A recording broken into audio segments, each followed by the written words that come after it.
Welcome back to the Black Hills and Eastern Railroad, everybody.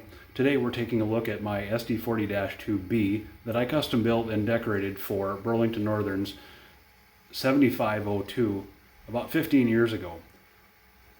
The reason why I'm telling you about this now is because I got an email yesterday actually from ScaleTrains.com announcing another SD40-2 run. Among them was, believe it or not, an SD40-2B 7502. So the sarcastic modelers among us would say the best way to get a model of our favorite obscure prototype is to build it yourself, and then the manufacturer shortly after you get done will come out with a model. Well, I had to wait 15 years, but I'm really satisfied with my own model that's based on a Kato SD40-2 here.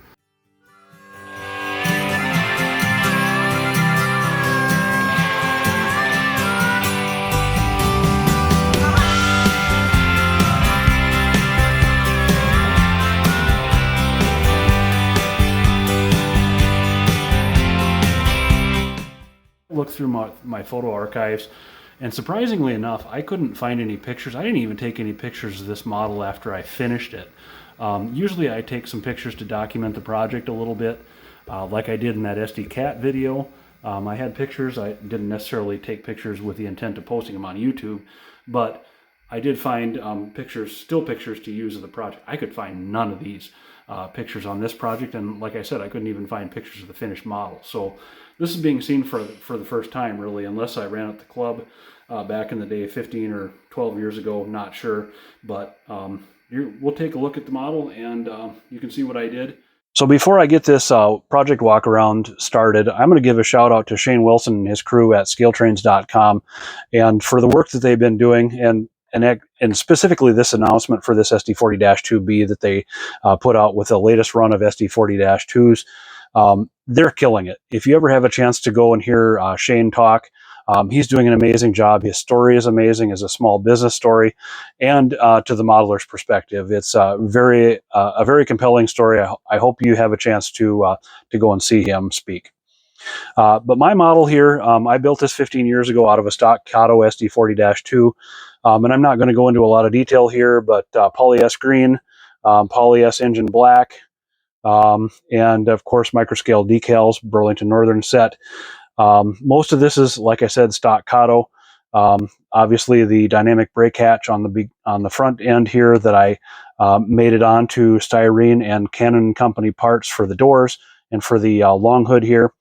Lift rings added to the top. The Kato tooling provides drill spots for all of those, so I added those myself. And then MU receptacles, cables, 3 cluster sets on the front here. That's an add-on. Kato does not provide that, and of course they do not provide the metal couplers either. These are KD couplers that I added. These, in this case, this is number 5s. They seem to be okay, but most of the time on the Kato SD40-2s, I've been putting 47s or 147s on for an underset shank, and largely the same thing on the rear end here on the other side. This model particularly represents a early production SD40-2 with what modelers refer to as the the chicken wire radiator inlets. This represents the shutters inside the car body. The later production ones will represent the shutters on the outside of the car body. I've used many of both. It just depends on your particular need for which engine you're modeling.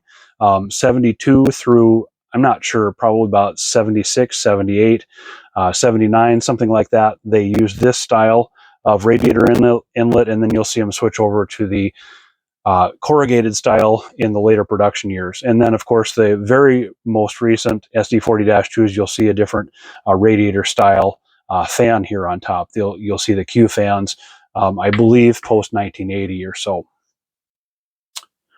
That's about it for our project walk around. We'll go back out to the layout and see this unit in action a little bit more. Thank you.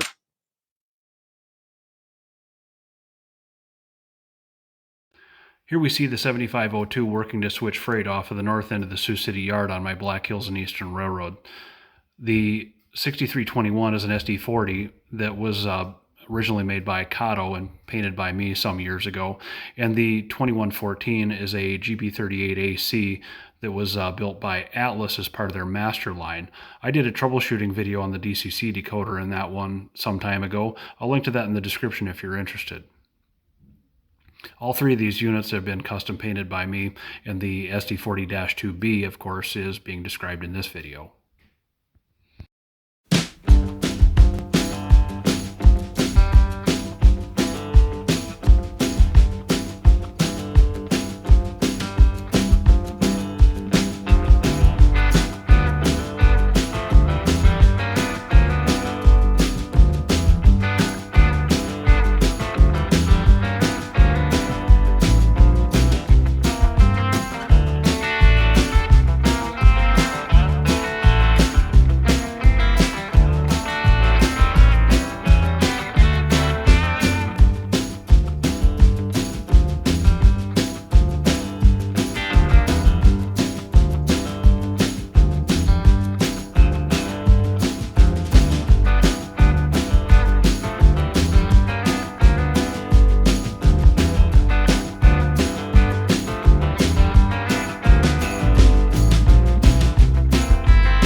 As this train comes by the camera one more time here, we'll wrap it up.